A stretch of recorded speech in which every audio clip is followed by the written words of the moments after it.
The vague idea of being firm does not help.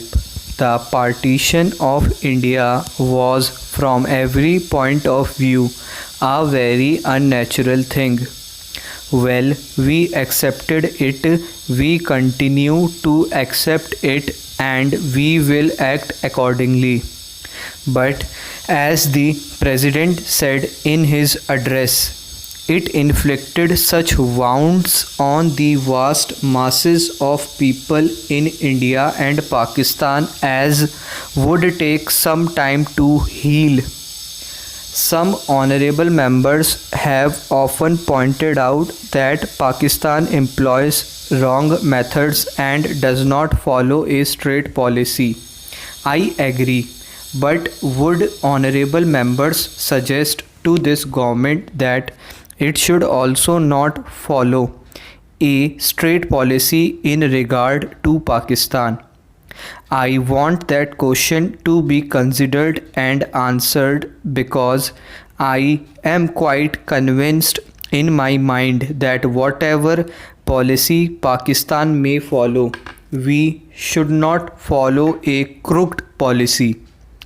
I say that not merely on grounds of high principles but from the point of view of sheer opportunism. If I have gained any experience in the last 30 or 40 years of my public life, or if I have learned any lesson from the great master who taught us many things, it is this, that a crooked policy does not pay in the end.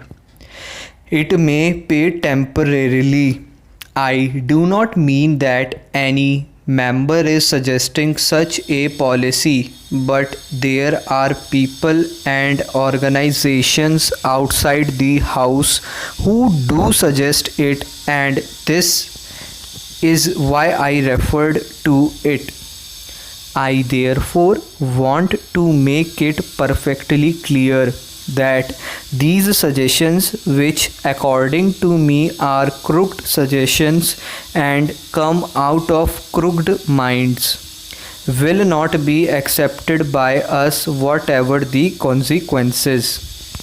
It is not so much to this house that I am addressing myself as to the people outside who irresponsibly say things which affect our foreign policy and which give cause to the people on the other side of the frontier to create more trouble.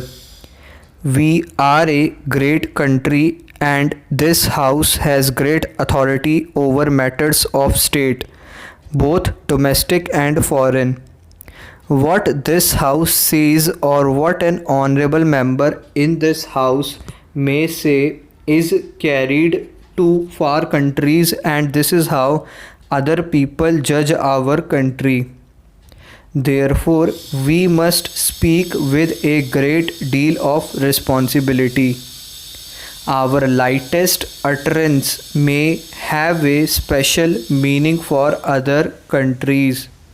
I try, in spite of the failing on my part to talk rashly at times, to restrain myself.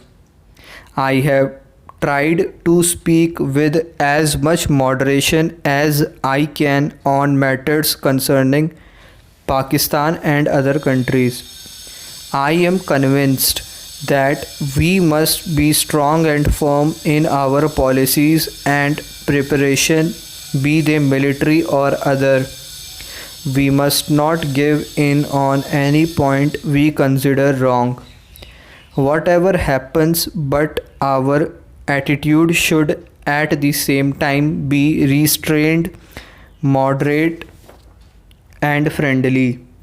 Whether it is possible to combine the two or not, it is difficult to say.